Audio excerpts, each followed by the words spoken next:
C'est de ces jours où il y a le... Vous savez, quand on a la prédication, des fois, on ne sait pas trop vers quel sujet. Là, c'est plutôt le sujet, il est là, mais je ne sais pas par où l'attaquer. Pasteur Yohan, il raconterait une blague, lui, mais je ne sais pas comment il ferait. Mais moi, je suis pas trop... Ça dépend, les blagues. Ping-pong. Voilà, allez, on commence par ça. Je vais me servir de l'intro. C'est là, au moins... vous savez, sur la fin du livre des Actes, j'enseigne le livre des Actes, on arrive à la fin, donc le livre des Actes des Apôtres, c'est le début de l'Église, et après c'est le début de la mission, c'est sur 30 ans à peu près, 30 années. Et Paul, à la fin, est arrêté, et donc il y a tout un périple autour de ça, c'est super, enfin c'est super. Oui. Pour Dieu, pour lui, ça ne devait pas être toujours, mais si, c'était glorieux. Et il passe devant différentes autorités. Il passe devant le gouverneur romain, il passe devant le conseil des religieux qui s'appelle le Sanhédrin, il passe devant le roi Agrippa. Il y a plein de rois Agrippa. Hein. Enfin, c'est toute une dynastie de rois. Voilà. Il est ballotté, exactement comme Jésus, on l'a ballotté. Puis, à part que lui, il ne meurt pas sur ce coup-là, on l'amène à Rome parce qu'il est citoyen romain. Il en appelle à l'empereur pour défendre son cas. Et en fait, les choses se réduisent petit à petit. Et à mesure, son message devient, on va dire, de plus en plus étroit, en tout cas à ce moment-là, et ce que j'en tire moi. Et là, il est à un moment donné, c'est acte 26, ne tournez pas, je vous le raconte, on va aller sur autre chose après, mais ça fait partie de mon message. Et en acte 26, en fait, il se trouve devant le roi Agrippa, c'est donc le roi juif qui est sous l'autorité romaine. Enfin bon, vous imaginez les petites embrouilles et arrangements qui se passent entre l'un et l'autre. Hein. Il se trouve devant le roi Agrippa et il raconte pourquoi il est là, parce que tout le monde est curieux un peu de savoir pourquoi il est arrêté, on ne sait pas trop, voilà. Donc il y a un peu de spectacle aussi, on veut... Et devant le roi Agrippa, il explique le témoignage, qu'il est un juif, qu'il a été enseigné, et que voilà. Et il arrive à un moment donné, il lui pose la question, il lui dit « Quoi ? Vous semble-t-il incroyable que Dieu ressuscite les morts ?» En plus, dans les mouvements, les Sadducéens et les pharisiens, vous savez, c'est ceux qui se sont opposés à Jésus, il y avait un des groupes, là, les Sadducéens, ne croyaient pas à la résurrection des morts.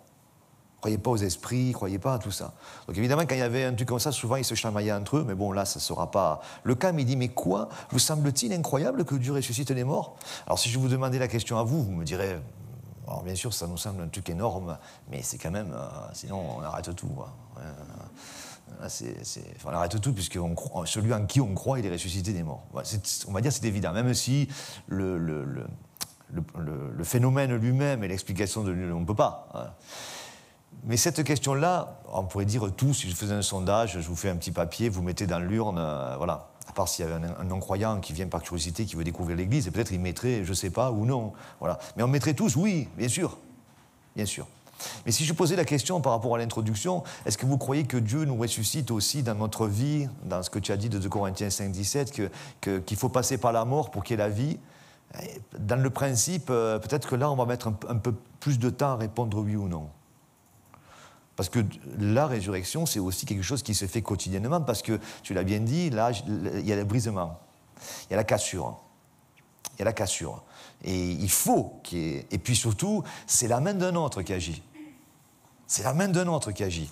Et la question serait la même, on pourrait se poser, je pourrais me poser, vous semble-t-il incroyable que Dieu vous renouvelle jour après jour et que ça passe par un principe de vie, de mort ? C'est pour ça que Jésus a dit, si quelqu'un veut me suivre, qu'il prenne sa croix chaque jour et qu'il me suive. On le sait, mais le processus... j'ai presque envie de dire que quand je vais mourir, que je ressuscite, ça m'arrange, mais ce principe-là de régulièrement, là, ça m'arrange moins. Je vais quand même répondre oui, parce que j'ai étudié un peu la théologie, c'est le principe. Mais vous voyez, celui-là, il m'embête plus, parce que l'autre, il m'arrange. Je suis mort, je ressuscite. Comme diraient les jeunes, c'est bénef. Mais là, aujourd'hui, que je meurs, pour passer à quelque chose d'autre que Dieu va m'amener, pas bénef. Pas bénef. C'est quoi le contraire de pas bénef, les jeunes ? Hein ?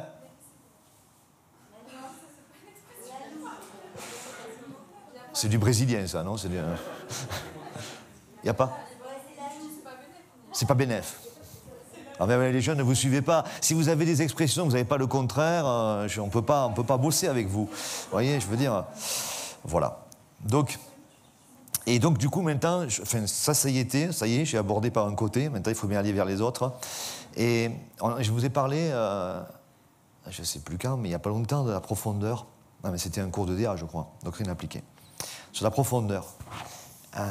Romains 11, 33 nous dit... Alors là, regardez bien les mots parce que ça va être super intéressant. On va faire un peu d'aéronautique après. Ça vous dit? Oui, on va faire un peu d'aéronautique, je vous avertis. Romains 11, 33. Ô profondeur de la richesse, de la sagesse et de la science de Dieu, que ses jugements sont insondables et ses voies incompréhensibles. Alors, je vais vous dire quelque chose. Nous sommes des croyants qui croient à l'incompréhensible. Je vous le dis. Nous croyons à quelqu'un qui nous dépasse totalement, qui nous prend souvent à contre-pied. Et c'est incompréhensible. Et ce mot-là, insondable, insondable, ça veut dire, tu ne peux pas le rechercher. Dieu vient dans nos profondeurs, mais nous, pour trouver la profondeur de Dieu, tu peux pas. C'est trop profond. On touche des choses, on comprend des choses. Et d'ailleurs, Dieu nous a dit chercher le royaume de Dieu. Hein. Ça veut dire qu'on est sans cesse en train de chercher et on trouve des choses. Mais trouver tout de Dieu, non. On ne sait même pas comment un corps humain, ça marche complètement. Vous imaginez celui qui l'a conçu.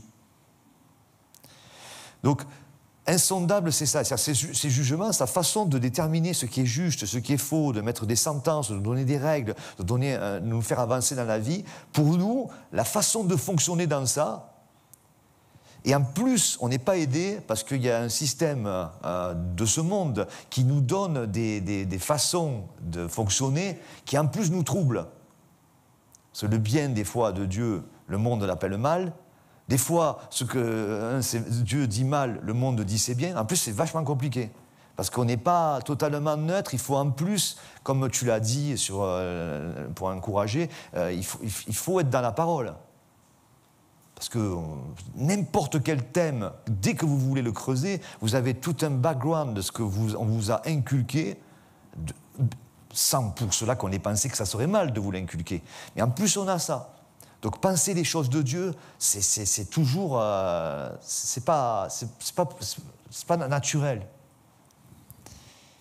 Ô profondeur de la richesse, de la sagesse, de la science de Dieu, que ses jugements sont insondables et ses voies incompréhensibles. Incompréhensibles, ça veut dire que on ne peut même pas rechercher, parce que si tu me dis c'est là, cherche, je creuse, je casse la scène, je sais pas, tu vois. Mais si tu me dis c'est là, ça devient plus compliqué. Et Dieu, vous voyez, Dieu est éternel. Mais ce qui est extraordinaire, c'est que chaque fois, on va découvrir. Donc, ça ne s'arrête jamais. Les gens se plaignent de s'ennuyer dans ce monde, ou ne se plaignent pas, mais ils essaient de boucher le trou parce qu'ils s'ennuient tellement. Donc, du coup, ils boivent et compagnie, ou pire. Mais nous, on ne peut pas. En vérité, on ne peut pas. Parce qu'on a toujours à découvrir. Vous imaginez quelqu'un qui dirait « ça y est, j'ai compris Dieu ». J'ai découvert Dieu, ça y est. Donc incompréhensible, ça veut dire tu ne peux même pas le rechercher, tu ne peux pas le comprendre. Et l'étymologie parle incapable d'être retracé par des empreintes. Vous voyez les empreintes, des traces de pas, un moule. Voilà. Et c'est pour ça que le juste marche par la foi chaque jour. Chaque jour. Tu ne peux pas, aujourd'hui, tu ne peux pas dire hier c'était super. Hier c'était super, mais aujourd'hui, donc, il n'y a plus qu'à faire ça.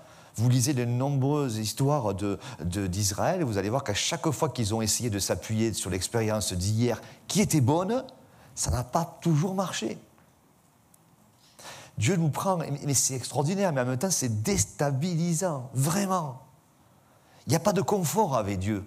Il y a de la paix, il y a de la provision, il y a de l'amour, il y a de la joie. Mais dans les fruits de l'esprit, il n'y a pas le confort. C'est-à-dire le confort, c'est que ça y est, je peux m'asseoir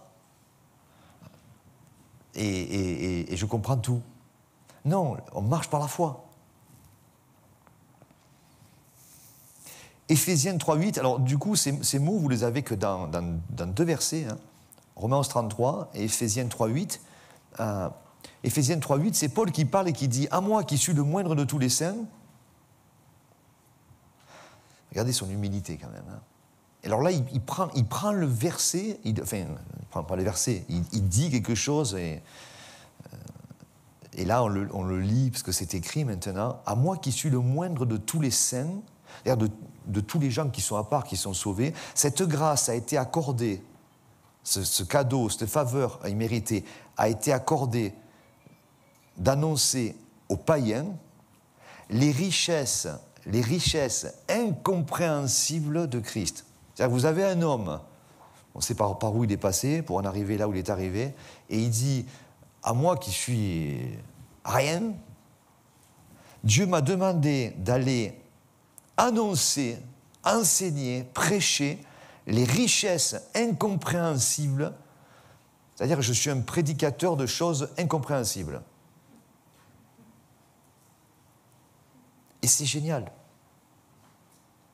C'est génial. Et vous savez pourquoi c'est incompréhensible? Et je vous donne un des éléments de réponse, parce que si je vous disais que je comprends tout, je me tire une balle dans le pied, là. Mais Romains 11.36. Et d'ailleurs, c'est la suite de Romains 11.33, hein. Aux profondeurs de la richesse, il continue, et il dit « C'est de lui, par lui et pour lui que sont toutes choses. » Voilà. Et là, on arrive au cœur du message. Les choses incompréhensibles, elles deviennent compréhensibles et on peut les prêcher, on peut les confesser, on peut, les expérimenter, se les approprier quand elles viennent de lui, mais par lui et pour lui. Si vous enlevez un de ces éléments-là, je vais rester sur ça maintenant, et vous comprenez pourquoi je vais parler d'aéronautique juste après. Si vous enlevez de lui, par lui, pour lui, ça vient de lui, c'est fait par lui, et ça retourne à lui. Et vous n'êtes pas oublié, vous êtes en plein dedans. S'il manque un élément, vous décrochez. On attaque l'aéronautique. Vous décrochez. Romains 36, c'est de lui. C'est-à-dire, c'est à la base la chose qui vient, peu importe, cette histoire de profondeur, cette histoire d'incompréhensible, c'est une histoire d'insondable. Je ne sais pas comment je vais m'en sortir. Je ne sais pas combien de temps ça va durer. Je ne sais pas qu'est-ce que Dieu va faire de moi. Je n'ai pas confiance en moi. J'en ai marre de moi. J'en ai marre de toi. J'en ai tout.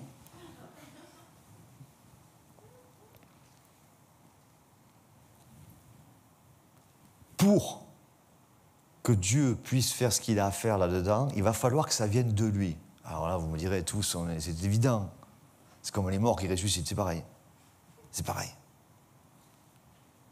Oui, mais le procédé, une fois qu'on sait que ça ne peut venir que de lui, il va falloir que le procédé maintenant, dans le moment où tu l'expérimentes, tu le vis, ça soit fait par lui. Parce que la première partie, on peut la dire. Oui, je sais, Dieu. Je sais, il faut croire. Je sais, il faut prier. Et on le dit sincèrement. Mais Dieu dit, ok, tu sais que c'est par moi, est-ce que je peux le faire maintenant? Et presque je pourrais dire à Dieu, non mais c'est évident, puisque c'est... Non, Dieu nous dirait, c'est pas si évident que ça. Tu peux savoir que c'est quelque chose. Tu peux savoir que moi, je veux t'amener plus loin. Tu peux savoir que je veux te guérir sur ça. Tu peux savoir que je veux que tu pardonnes. Tu peux savoir que je veux que tu changes. Tu peux savoir que je t'aime. Tu peux savoir tout ça. Mais pour que ça se mette en marche, il faut que je le fasse maintenant. C'est pas tout de le savoir, il faut que je le fasse. Et pour que je le fasse, il faut que tu saches que ça me reviendra à moi.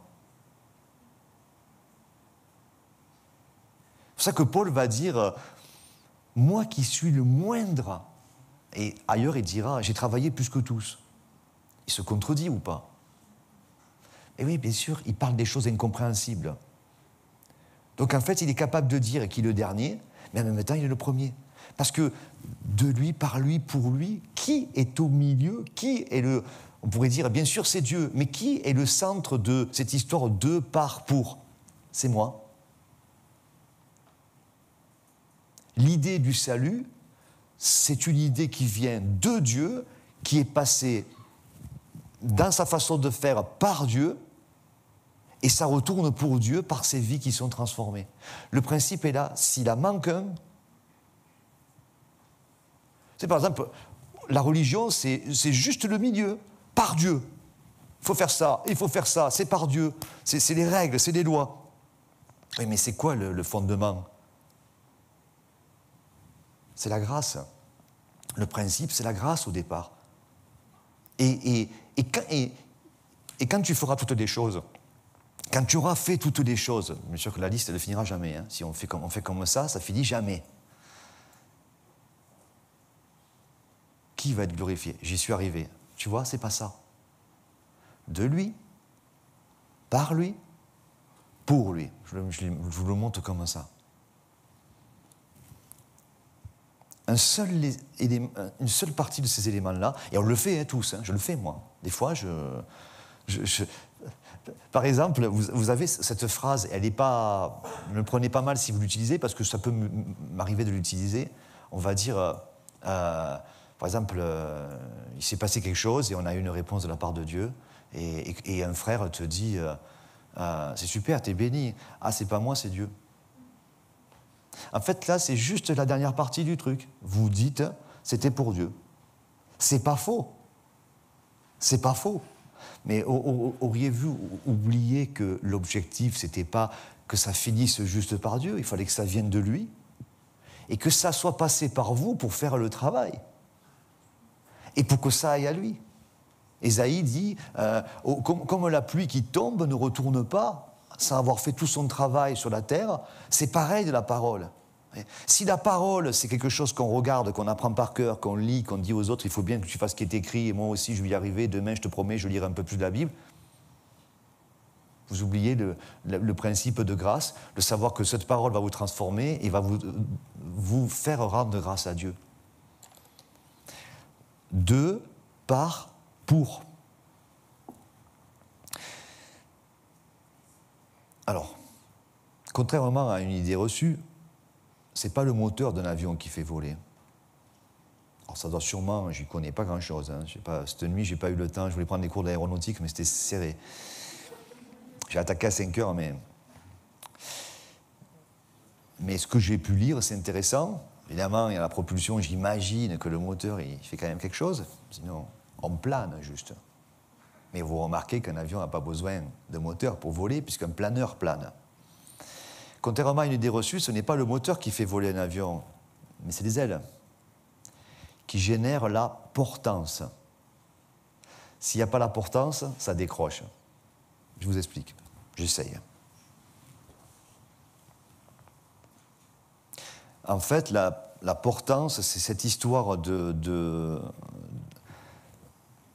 des ailes, de l'air, et la vitesse, et comment poser là-dessus, vous avez quelque chose qui résiste, avec des règles mathématiques incroyables, hein, pour que ça puisse rester et garder le cap, on va dire. Et si jamais, on va dire, il y a une perte de portance, de cet équilibre entre l'air, entre la masse et l'inclinaison des ailes et toutes ces règles-là, vous imaginez, c'est pour ça que les pilotes, vous voyez les trucs qui sont les formations, s'il y a quelque chose qui change, ou si la vitesse n'est pas la bonne, en tout cas si elle est trop basse, en fait, ça décroche. Et là, alors les pilotes sont entraînés, mais ça peut tourner à la catastrophe, en fait. Voilà. Ça peut tourner à la catastrophe. Et je trouve ça intéressant parce que l'équilibre pour nous face à la pression atmosphérique, par rapport à la pression de l'air, par rapport à la terre aussi, par rapport à la force centrifuge, là, enfin, je ne sais pas comment on appelle ça, c'est ça, on fait tomber, hein, c'est ça? La gravité, oui, la gravité. On lâche quelque chose, ça tombe. Donc en fait, naturellement, moi, si j'ai pas une bonne portance, je m'éclate, hein, je m'écrase par terre. Voyez. Mais spirituellement, c'est pareil. Hein. Si j'ai pas cet équilibre que Dieu me donne en termes d'être au-dessus des situations, alors je vais employer planer, mais prenez-le dans le sens, vous voyez, vous avez compris, hein, pas de substance, des choses comme ça. Voilà, c'est pas ça. Mais vous voyez ce que je veux dire, il y a un équilibre mathématique que moi je ne comprends pas, qui va être donné par la parole de Dieu, de pouvoir... Et il y a un autre mot qui va avec, que c'est un vieux mot qui est presque plus utilisé, et ce sont des synonymes, hein, l'histoire de portance, c'est pour ça que je suis tombé sur l'aéronautique à un moment donné. C'est le mot sustentation, alors confondez pas avec... les éléments, la substantiation, c'est pas pareil. Donc, la sustentation, c'est un mot qu'on n'utilise presque plus. J'aime bien les vieux mots parce qu'ils ont souvent un sens qui voulait dire quelque chose qui ressemblait à de la foi. Mais le sustentateur, c'est celui qui maintient en équilibre, qui soutient. Donc, c'est Jésus-Christ, on connaît ces versets qui dit « Toutes choses ont été faites par la parole ». Toutes choses, et toutes choses subsistent en la parole. Colossiens 16, car en lui ont été créées toutes les choses, tout a été créé par lui et pour lui. Vous voyez, par, pour, et un objet de Christ aussi. Avec, pour. Donc, la substantiation, c'est, écoutez la définition, c'est l'état d'un corps, alors ça pourrait être un avion, mais là, prenez-le pour nous, hein. C'est l'état d'un corps, peu importe lequel, qui est maintenu à faible distance au-dessus d'une surface. Pensez, c'est nous, au-dessus des circonstances de la vie, pas très loin quand même, mais quand même suffisamment au-dessus. Parce que dedans, maintenu à faible distance au-dessus d'une surface, sans contact avec elle directement, parce que l'avion, il a beau être haut par rapport à... Vous voyez, je veux dire, c'est... Par une force, j'aime bien ça, par une force verticale, c'est les maths, la science, hein, dirigée de bas en haut en équilibrant le poids du corps. Donc ça, c'est la substantiation. Donc je répète, hein, vous avez le sol, l'eau, la terre... la situation, ma vie naturelle, c'est l'état d'un corps maintenu à faible distance au-dessus de la surface, sans contact avec elle, par une force verticale dirigée de bas en haut, et qui va équilibrer le poids du corps. Il y a un des termes sustentés, ça va avec, hein, c'est médical, c'est vieux, c'est l'action de soutenir les forces d'un malade, d'un convalescent, d'un blessé, d'un opéré, par une alimentation convenable ou des médicaments appropriés. C'est-à-dire on le maintient en vie, juste avec ce qu'il faut pour qu'il soit ni trop haut, ni trop bas, ni trop... En fait, qu'il ne décroche pas, qu'il ne meure pas. On lui donne juste ce qu'il faut pour le maintenir en vie. Et j'aime beaucoup cette pensée-là, de lui, par lui. J'aime beaucoup cette pensée-là. Christ, il nous tient dans un équilibre, il soutient, il substante toute chose par sa parole. En Apocalypse, il est dit, les anges disent, ou les anciens, en tout cas le royaume céleste qu'on lit dans Apocalypse, il est dit, tu es digne, notre Seigneur et notre Dieu, de recevoir la gloire et l'honneur et la puissance, car tu as créé toutes choses, et c'est par ta volonté qu'elles existent et qu'elles ont été créées. Qu'elle substante, qu'elle tienne au-dessus de cette ambiance qui est pas toujours, qui est pas super, et qui me permet de ne pas décrocher, de ne pas partir en vrille, de ne pas me cracher. Vous voyez ? Et combien de fois, c'est incompréhensible, Combien de fois, d'ailleurs, c'est allô, allô, la base, tu vois. J'ai toujours bien aimé dans les films, vous savez, ces films un peu catastrophes, où vous avez le pilote, il est mort, ils sont tous morts. Puis il y a un gars dans l'avion, on lui dit, ah, vas-y, et on lui met le casque, et on lui dit, appuie sur le bouton 12 et machin. Le gars, il n'a jamais piloté. Il y a devant lui, vous voyez ce que je veux dire? Vous avez vu, si vous avez vu un peu... et le gars, il te pose l'avion. Je pense que ça ne marche pas en vérité, tu vois, parce que déjà que tu as trouvé le bouton alors que l'avion, il est en train de piquer, c'est quel bouton? Ça m'a toujours fait... C'est marrant, ça, hein, c'est Hollywood. Et après, il le pose et il se marie avec la... Parce que quand même, à y être... Ou celle qui lui disait « appuie sur le bouton, machin ». Voilà. Non, ça ne marche pas. Et pour nous, ça ne marche pas non plus. Ça ne marche pas non plus. Parce que je pars en vrille, je vais me cracher, et qui peut me piloter? Il n'y a que Dieu. Et on revient à ce début, de, par, pour. Seigneur, c'est bon, occupe-toi, c'est pour toi. Dieu va dire, ça ne marchera pas. Ça ne marchera pas. Il faut cet équilibre, que tu saches d'où viennent les choses. Tu as été sauvé par grâce. Donc, mets pas la pression aux autres, mais encore moins, ne te la mets pas à toi, tu vois, puisque ça ne vient pas de toi. On éliminerait beaucoup de choses quand on pense ça, que ça ne vient pas de nous. La manière de faire, comment il faut que je... J'ai bien aimé le arrêter. Tu sais pas? Alors, arrête d'essayer ou de faire quelque chose parce que de toute façon, il y a trop de boutons. C'est incompréhensible. Vous savez, on est plus compliqué qu'un avion, hein, je vous le dis.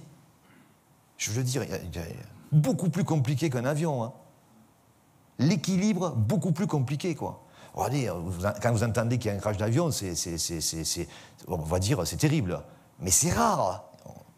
C'est rare. Donc on les fait décoller, ça pèse des tonnes, on les pose, c'est incroyable. Il y en a, en ce moment, il y en a des milliers là, qui volent. En même temps, ils ne se rentrent pas dedans. Incroyable. Je peux vous dire un truc. Vous êtes plus compliqué que l'avion. Parce que vous et moi, pour vous piloter, c'est une autre histoire. Hein. Parce que c'est de, par et pour Christ. Ça ne marchera pas autrement. Ça ne marchera pas autrement. Voilà. Et je blaguais en disant, on va mettre le casque et quelqu'un va nous piloter. Oui, ça marche finalement. Pourvu que celui qui me pilote, ça soit le bon. C'est la parole de Dieu qui va me piloter. Donc, c'est la grâce de Dieu, ça ne vient pas de toi. Et pour que le travail se fasse... À la rigueur, j'ai envie de dire, vous voyez, quand on échoue, moi souvent, comment on va rebondir? Mais en fait, c'est pas qu'on se dédouane, mais en fait, dès qu'on pense, on va pouvoir se pardonner plus facilement et avancer, puisque, à la limite, l'erreur, elle est venue que c'était moi qui avais pris les commandes. Et moi, je ne sais pas piloter. Je ne sais pas piloter. Je ne sais pas piloter ce genre d'engin. J'aurais pu apprendre, si j'avais fait des études, à piloter un avion. Mais ce genre d'engin-là, moi, je vais me cracher. Puis alors, quand je vais me cracher, je vais tomber sur une ville, en plus. Hein. Je ne vais pas tomber dans la mer, en désert. Je vais tomber sur la ville où il y a tout le monde. Et je vais tous les exploser. Vous voyez, je ne sais pas piloter. Je ne sais pas le faire, cet équilibre. C'est incompréhensible, c'est insondable. Mais Dieu sait. Et il me dit, mets le casque.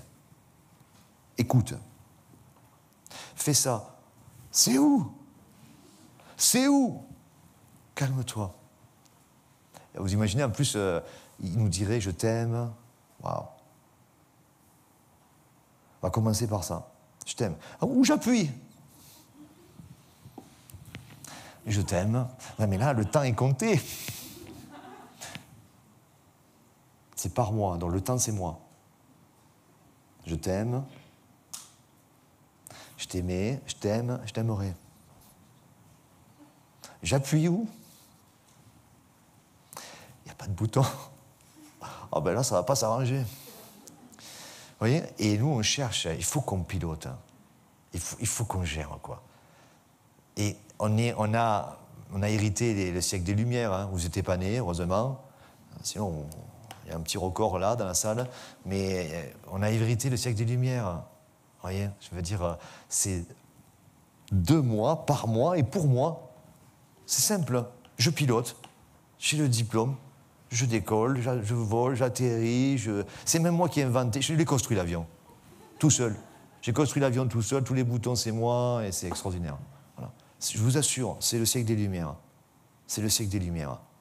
Dieu est mort. Mais je ne vous dis pas le nombre de crashs qu'il y a. Je ne vous dis pas le nombre de crashs. Là, ce n'est pas tous les jours vous écoutez la télé et vous entendez un crash d'avion, 10 crashs d'avion, 100 crashs d'avion, 1000 crashs d'avion qui sont tombés sur des villes, sur des immeubles, sans arrêt. C'est ma vie, c'est la vie des gens. On explose tout le monde. Quoi. Et il faut, dans l'église, c'est pas là, c'est pas là. C'est pas là. Et Dieu nous dirait, je t'aime. Juste calme, je sais, la colère, tu as échoué, j'ai échoué, il a échoué, nous avons échoué. On peut conjuguer à tous les temps, mais c'est moi qui te donne cet équilibre. C'est moi qui te donne cet équilibre. Je vous les relis. Jean 1,3, c'est le début et je termine. Toutes choses ont été faites par elle, par la parole. Et la parole, c'est Christ. Hein. Toutes choses ont été faites par Christ. Tu as été fait par Christ.